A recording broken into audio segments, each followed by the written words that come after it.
কিয়ামতের ময়দানে আল্লাহর কাছে বান্দা কোন আমল করলে হিসেব ছাড়া জান্নাতে যাবে? জানেন কেউ? বলতে পারেন কেউ? ভাই, আল্লাহর কাছে হিসেব দিয়ে জান্নাতে যাওয়া কি সহজ কাম না কঠিন কাজ? আরে আল্লাহর কাছে তো অনেক দূরের কথা। আপনি যে প্রতিষ্ঠানে চাকরি করেন তার মালিকের কাছে, উপরস্থ বসের কাছে একেবারে পুঙ্খানুপুঙ্খ করে প্রতিটা পয়সার হিসাব দিয়ে একদম সবকিছুতে পারফেক্টনেস প্রমাণ করা, এটাই তো একটা কঠিন কাজ, দুঃসাধ্য কাজ।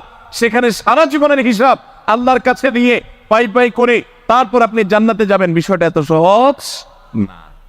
তাহলে হিসেব ছাড়া আল্লাহ তাআলা এমনিতে বলবেন হিসাব নাই, তোমাকে এমনি জান্নাতে দিলাম, এটা চান আপনারা? দেখুন কোরআনে কারীম আল্লাহ তাআলা বলছেন, ইন্নামা ইউওয়াফাস সাবিরুনা আজরাহুম বিগাইরি হিসাব। আল্লাহ বিনিময় দেওয়ার ক্ষেত্রে, সওয়াব দেওয়ার ক্ষেত্রে দুনিয়াতে যারা সবরকারী হবে, যারা ধৈর্যশীল হবে, যারা সহিষ্ণু হবে, যারা নিজেকে নিয়ন্ত্রণ করতে পারবে, এই সবরকারীদেরকে আল্লাহ তাআলা হিসেব ছাড়া দিবেন।